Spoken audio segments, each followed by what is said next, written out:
اللہ رب العالمین نے فرمایا لقد جاءکم، لام تاکید والا، قد ماضی سے پہلے آ جائے تاکید والا ہوتا ہے، یونیورسل ٹروتھ ہے، گرامر کا اصول ہے۔ اور گرامر یہ نہیں ہوتی کہ اس فرقے کے لیے گرامر کے اصول اور اگلے فرقے کے لیے اور اس مسجد کے لیے گرامر کے اصول اور اگلی مسجد والوں کے لیے اور، یہ نہیں ہوتا، بلکہ گرامر کے اصول یونیورسل ہوتے ہیں، کائناتی سچ ہوتا ہے، چاہے وہ پاکستان کے لوگ ہوں، چاہے انڈیا کے ہوں، چاہے یو کے ہوں، یو ایس اے کے ہوں، آل ورلڈ کے اندر یہ اصول ایک ہوتے ہیں۔ مسجد کوئی ہو، جماعت کوئی ہو، فرقہ کوئی ہو، مسلک کوئی ہو، اصول ایک ہیں گرامر کے۔ گرامر کا یہ اصول ہے جب ماضی سے پہلے قد آ جاتا ہے تو ترجمہ عام نہیں ہوتا، ترجمہ تحقیق کے معنوں میں ہوتا ہے۔ اللہ رب العالمین نے یہاں پر دو تاکیدیں لگائی، ایک لام زبر لا بھی تاکید والا، جاء لفظ ماضی ہے، اس سے پہلے قد آ گیا، ماضی سے پہلے قد آ جائے تو ترجمہ تحقیق کے الفاظ میں استعمال ہوتا ہے۔ فرمایا لقد جاءکم، تحقیق آ گیا تم میں۔ میلاد کیا ہے؟ میلاد کیا ہے؟ چاہے 14 چک والے المعروف 6 چک والے اپنی مسجد میں کہیں میلاد ہے، چاہے رکن والے کہیں، منڈی بہالدین والے کہیں، اس صوبے والے ہوں یا اگلے صوبے والے ہوں۔ حضرات محترم، جب بھی کوئی مسلمان اپنے محبوب کا میلاد مناتا ہے تو مقصد کیا ہوتا ہے؟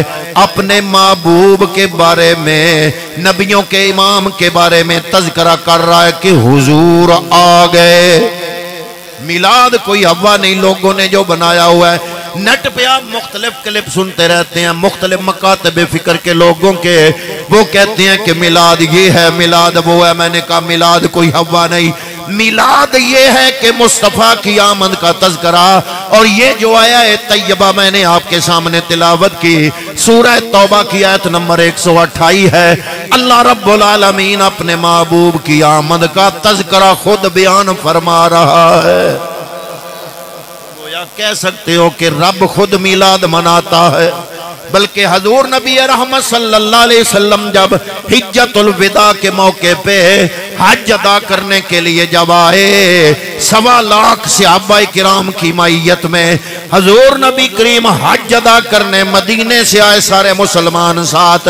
اب مکے کے اندر ہے مصطفیٰ کریم صلی اللہ علیہ وسلم، علماء جانتے ہیں قصبہ کی اونٹنی پر سوار حضور نبی کریم صحابہ سے خطاب فرما رہے ہیں۔ اچانک مصطفیٰ کے چہرے کی رنگت متغیر ہوئی، چہرے کی رنگت تبدیل ہوئی۔ صحابہ 1.25 لاکھ صحابہ کا مجمع، یہاں چند سینکڑے لوگوں خاموش رکھنا بڑا مشکل ہو جاتا ہے، وہاں سینکڑے نہیں، 1000 نہیں، 1.25 لاکھ صحابہ کرام کا مجمع ہے۔ اور پیغمبر اکرم کے چہرے کا رنگ جب متغیر ہوا، سامنے والے صحابہ سمجھ گئے کہ وہی نازل ہونے کا وقت ہے، وہ سارے خاموش ہو گئے۔ صحابہ کرام پیغمبر کی بارگاہ میں ایسے ادب سے بیٹھتے تھے، صحابی روایت کے اندر یہ جملے بولتے ہیں جیسے آپ کے سروں پہ پرندے بیٹھے ہوں، معمولی حرکت کی تو وہ اڑ جائیں گے۔ پیغمبر کے سامنے سارے صحابہ اتنے ادب اور احترام سے مجسمہ بت بن کر بیٹھا کرتے تھے، نہ حرکت ہوتی تھی نہ بول چال ہوتی تھی۔ جب پیغمبر کے چہرے کی رنگت کو تبدیل ہوتے ہوئے دیکھا، صحابہ سمجھ گئے وہی آنے والی ہے۔ صحابہ خاموش، ٹوٹل 1.25 لاکھ کا مجمع، کسی کی کوئی آواز نہیں، بالکل یکسر خاموشی چھا گئی۔ تھوڑی دیر کے بعد پیغمبر اکرم کے ماتھے پہ پسینے کے قطرے ٹپکے، حضور نے وہ ماتھے پہ پسینہ صاف کیا اور آپ اپنی پہلی حالت پہ واپس آئے۔ جو قریب والے صحابی تھے ہاتھ جوڑے عرض کی، فدا کا ابی و امی یا رسول اللہ، ہمارے ماں باپ جناب کے قدموں پہ نچھاور ہو جائیں۔ کیا وہی نازل ہو رہی تھی؟ پیغمبر فرماتے ہیں ہاں وہی آئی ہے۔ اب صحابہ کرام نے پوچھا یا رسول اللہ کس عنوان پہ وحی نازل ہوئی؟ ذرا توجہ سے سننا۔ اب جتنے صحابہ ہیں کوئی یہ سوچ رہا ہے کیونکہ حج کا موقع ہے، قرآن آتا ہے بر موقع، حج کا موقع ہے، ہو سکتا ہے حج کے مسائل نازل ہوئے ہو۔ کوئی صحابی سوچ رہا ہے شاید بیت اللہ کی عظمت میں آتے نازل ہوئی ہوں، کوئی صحابی سوچ رہا ہے شاید منا اور مزدلفہ کی شان میں آیتیں نازل ہوئی ہوں، مقام ابراہیم کی عظمت میں آیتیں نازل ہوئی ہوں، صفا اور مروہ کی شان میں آیتیں نازل ہوئی ہوں، یا حج کا طریقہ اللہ نے سکھایا ہو۔ کئی لوگوں کے دماغوں میں یہی سوال ہے، اب ذرا سننا، توجہ سے سننا۔ پوچھا یا رسول اللہ کس عنوان پہ وحی آئی ہے، کون سی وحی آئی ہے؟ پیغمبر نے فرمایا میں سناتا ہوں۔ اس 1.25 لاکھ صحابہ کے مجمع کے سامنے ابھی جبریل جو وحی لے کے آیا، آپ نے جو آخری حج ادا فرمایا اس کے اگلے چند مہینے بعد تو آپ کا انتقال ہو گیا، زہری وصال ہو گیا۔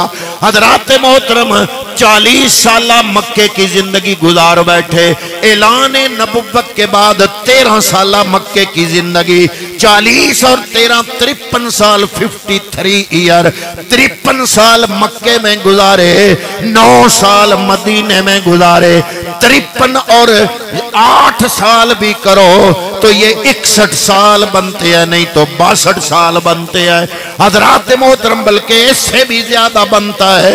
اتنا عرصہ گزرنے کے بعد آخری حج کے موقع پہ 1.25 لاکھ صحابہ کرام کے مجمع میں پیغمبر سے جب صحابہ نے پوچھا یا رسول اللہ وحی مکمل ہو گئی؟ فرمایا ہو گئی۔ یا رسول اللہ کون سی وحی آئی؟ اب پیغمبر بول رہے ہیں کون سی آئی؟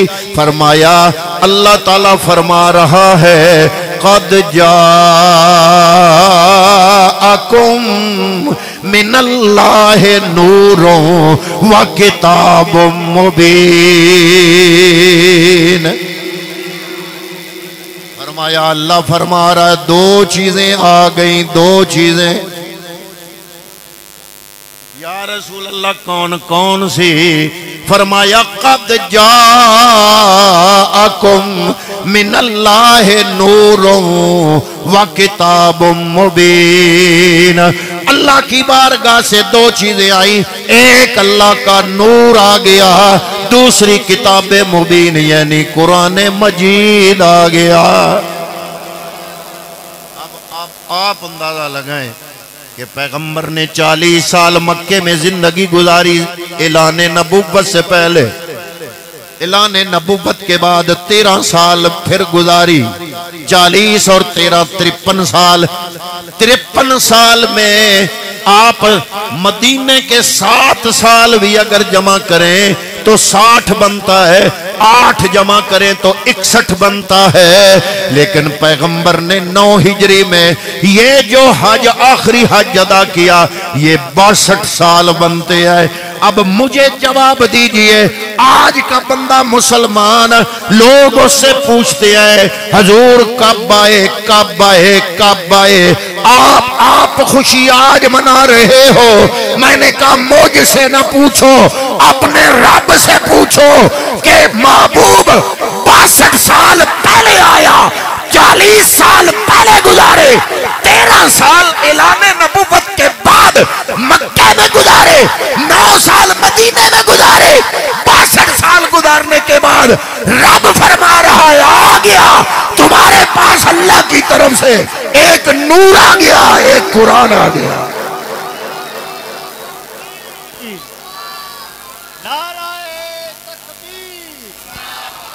نعرہ رسالت۔ فرمایا تمہیں سبق دے رہا ہوں، محبوب کی ولادت کے 62 سال بعد اگر رب فرما سکتا ہے قد جاکم من اللہ نور و کتاب مبین، تو امتی جب بھی دنیا میں آئے گا وہ یہ کہہ سکتا ہے کہ لوگوں میرا محبوب آیا ہے۔